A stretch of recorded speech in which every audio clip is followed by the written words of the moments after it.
추경을 할 수 없다며 버티고 있는 야3당. 세금으로 공무원 늘리려고 하는 그 예산은 추경에서 드러내도록. 일자리 추경 문제는 교착 상태를 보이고 있습니다. 추경 반대는 문재인 대통령 흔들기입니다. 야당은 더 이상 발목을 잡지 마십시오.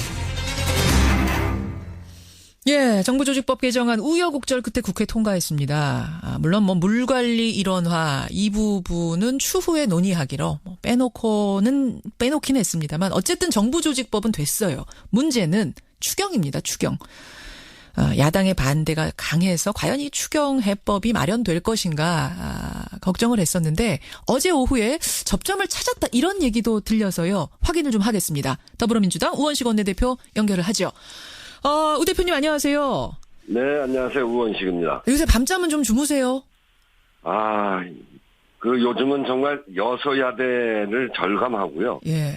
이 여서야대를 이용한 야당들의 정말 과도한 발목 잡기로 인해서 길도 막히고, 저희는 시원하게 야당 비판하고 싶지만 협상이 어려워질까봐 참고 또 참고. 문제 해결은 예. 정말로 절박한 이 민생을 위한 추경 그리고 정부의 출발을 위한 정부 조직 이런 거 아니겠습니까? 예. 이 걱정 때문에 잠을 잘 못 잡니다. 잠을 못 주무세요. 하고 싶은 말이 있어도 시원하게 꼬집지도 못하니까 더 밤잠 못 주무시는군요. 알겠습니다. 그나저나 네. 이제 풀어야 하는 숙제가 두 축이었어요. 한 축은 정부조직법, 한 축은 추경. 정부조직법은 가까스로 어쨌든 통과가 됐고 추경이 문제였는데 네. 어제 오후에 예결위에서 여야가 접점을 찾았다. 얘기가 좀 풀렸다. 이런 얘기가 들립니다. 맞습니까? 아니, 아직은 그렇지 않습니다. 결국은 이제 그 추경 본안에 들어가 있는 예.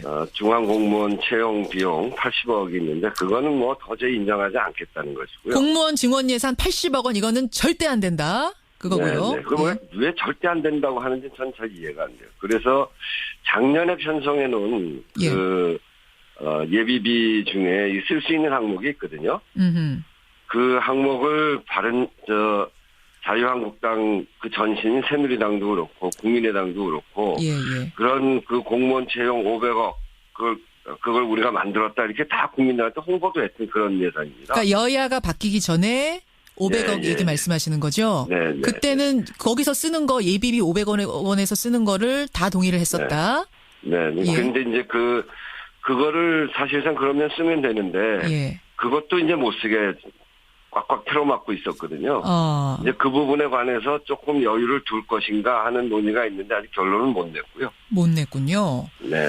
지금 들리는 얘기로는 사실 어땠냐면은 공무원 증원 예산 80억 원은 야당이 지금 막아서고 있으니까 일단 그거는 빼고 추경을 통과시키되 올해 본 예산 예비비 500억 원 중에서 소방공무원 같은 어떤 특정 직군 증원하는 데 드는 예산은 그 예비비에서 꺼내 쓴다. 그걸로 접점 찾았다. 저는 그렇게 알고 있었는데 이것도 아직 그렇지는 않습니다. 아닌 겁니다. 왜 이것도 안 되는 겁니까?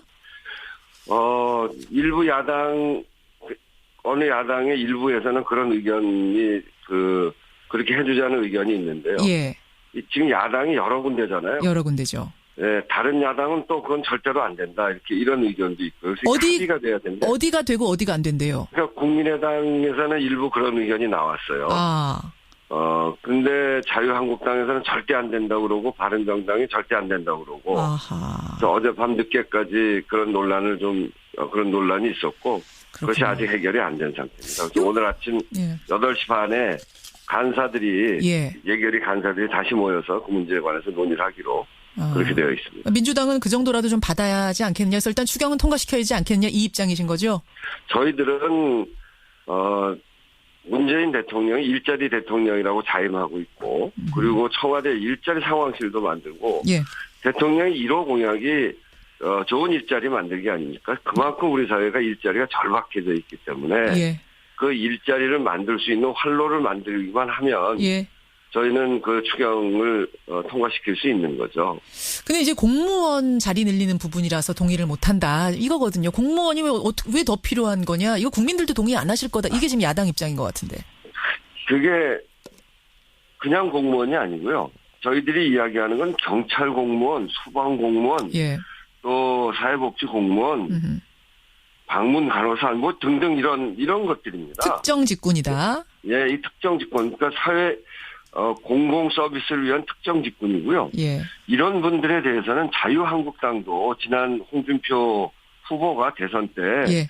소방공무원 5년 동안 17,000명 늘리겠다. 경찰 인력 보강하겠다. 이렇게 공약을 했고요. 예. 예. 국민의당 안철수 후보도 일선 소방관을 확충하고 경찰 인력 증원하고 사회복지 공무원 증원하고 방문 간호사 늘리겠다. 바른정당 유승민 후보도 소방 인력 보강을 해서 양질의 청년 일자리 만들겠다. 알겠습니다. 이게 딱 공약입니다. 그래놓고 왜 이제 와서 다른 얘기를 하느냐 이게 답답하시단 말씀이에요. 이거는 정말로 절박한 거거든요. 집배원의 경우에도 작년에 과로로 7분이 돌아가셨어요. 알겠습니다. 경찰은 박근혜 정부 때 2만 명을 증원하려고 했던 것을 15,000명밖에 증원을 하지 않아서 5,000명이 부족합니다. 예. 그러니 이 국민의 생명과 안전을 지켜야 되는 그 업무가 여기저기 구멍이 나 있는 거거든요. 그래서 지난 시기에 우리 국민들이 얼마나 위험했습니까? 그럼요. 그것을 메꾸자고 하는 건데 예. 이것을 그냥 뭐 철밥통 들리는 거다. 아니 소방공무원, 경찰공무원, 사회복지공무원들이 철밥통입니까? 그분들이 얼마나 그 부족한 일손을 가지고 과로를 해가면서 이렇게 하고 있는데 예. 그건 정말 이분들에 대한 모욕이고요. 지금 우원식 원내대표님 네. 꾹꾹 참으면서 지금 지낸다고 하셨는데 또 갑자기 이야기가 한번 하기 시작하시니까 욱하고 올라오시는 것 같아요. 여하튼 그래서 우리는 반드시 증언해야 된다는 입장이다.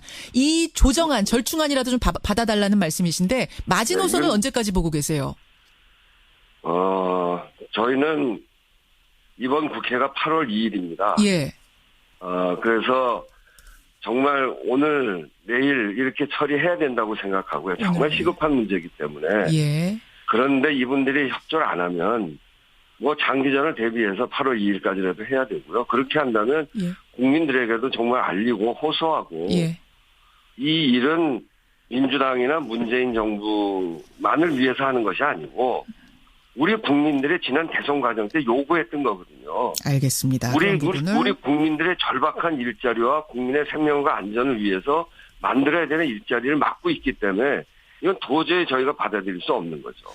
자, 그런 부분을 홍보해서 빠르면 오늘 내일 안 되면 8월 2일까지라도 반드시 통과시키겠다는 말씀. 근데 우 대표님.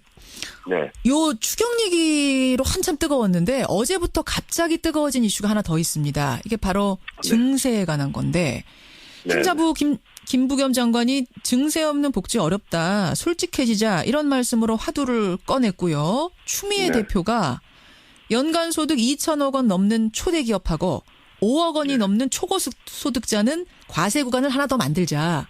이른바 부자 증세안을 제안했습니다. 이거 어떻게 생각하세요? 어제 이제 저도 그 회의에 있었는데 증세와 관련해서 여러 가지 의견이 있었습니다. 예. 지금 정부는 증세 없는 복지를 확정한 것은 저희는 아니라고 보고요.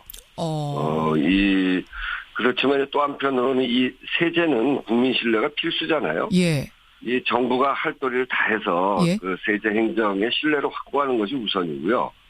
그리고 국민의 삶을 개선하는 데 필요한 재원이 있다면 이걸 솔직하게 밝히고 그 필요성의 동의를 구하는 과정과 절차를 통해서 신뢰를 확보해가면서 추진하는 것이 중요하죠. 어제 추미애 대표가 이제 이야기한 것은 이 초대기업은 그 구간이 맨 끝에 2천억 이상에 대해서는 22%에서 25%로 올리고 초고소득자 1년에 소득 5억 이상인 사람들에 대해서는 40에서 42%로 올리자. 이거는 이제 일반 대부분의 국민들하고는 관련이 없는 그런 건데요. 여기에서 올리면 한 3조 정도 되거든요. 그것을 3조. 중소자영업자에게 쓰자 그런 건데 이런 부분들에 대해서 충분한 논의를 통해서 사회적 동의를 거치면서 논의해야 되는 그런 부분이라고 저희도 생각합니다. 그러니까 이게 김부겸 장관의 어떤 돌출 발언이라든지 추미애 대표의 개인 발언, 개인 의견이 아니라 우원식 원내대표도 당도 공감하고 있는 부분이란 말씀이세요? 네, 그렇습니다. 추미애 대표 말씀하신 거는 저희 당 안에서 이렇게 정리해 가고 있는 것을 말씀드린 거다. 청와대도 정부도 뭐 정부라고 하면 이제 김부겸 장관이 될 테고 청와대도 동의하고 있습니까? 그거는 뭐 제가 확인하고 있지 못하고요. 공감의 분위기는 있습니까? 그 100대 과제 안에 이제 그게 들어가 있지는 않고요. 이런 논의가 이제 여기저기서 실제로 이런 걸 진행하려면 첫째는 이제 불필요하게 나가는 예산들 있지 않습니까? 그렇죠. 과거 물론 그거 정부에서. 단속부터 하는 건 기본일 테고. 예. 예, 불필요한 자원 외교, 4대강 강박이, 방산 비리, 지방에 가면 한 데도 없는 숱하게 많은 도로 만들기, 이런 불필요한 SOC 사업, 이런 것들을 줄여서 서민들의 삶을 보호하는 것을 기본으로 하고요. 그리고도 부족한 점들이 있다면 이렇게 초대 기업이나 초고소득자 중심으로 해서 여기가 굉장히 지금 세금이 적거든요. 그러니까 이명박 정부를 거치면서 이른바 부자 세금을 증세. 줄였단 말이죠. 예. 그러니까 이런 부분에 대해서 정상화하는 논의를 이제 해야 될 필요가 생겨 있다라고 하는 것이죠. 그 부분에 대해서는 국무위원들도 어느 정도 공감대 가지고 계신 분들이 많다는 얘기가 들리던데 그건 사실인가요? 네, 어제 추미애 대표 그런 이야기 하시는데 딱히 반대하거나 그런 분위기는 아니었습니다. 알겠습니다. 근데 내년이 지방선거예요. 그런 거 신경 쓰이진 않으세요? 증세에게만큼 민감한 게 없는데?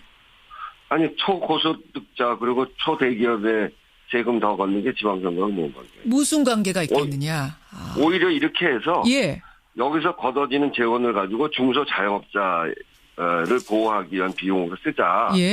사실은 우리가 중소자영업, 비정규직 이런 부분에다가 제대로 일한 만큼 대가를 줘서 내수가 돌아가게 만들어야 되는데 이런 것들이 지나치게 대기업으로 몰려 있거든요. 사내 유보금만 늘어나고. 그러면 오히려 환영받을 수 있다라고 보세요, 국민들, 서민들. 그러니까 이걸 정상화시켜서 기업으로 일방적으로 쏠리고 있는 이 소득을 비정규직들에게도 좀 더 주고 중소자영업자를 보호하는 데 더 쓰고 국민의 생명과 삶을 지키는 그런 부분에도 좀 더 쓰고 이렇게 하면 국민들에게 도움이 되는 건데요. 입장이 지금 확고하시네요. 한쪽으로만 몰린 이 재원을 이제 좀 정부를 통해서 소득 재분배하는 그런 모양을 우리가 만들어내지 않으면 안 되는 거거든요. 여기까지 오늘 말씀 들어야겠습니다. 우원식 원내대표님 고맙습니다. 네, 감사합니다. 더불어민주당 우원식 원내대표였습니다.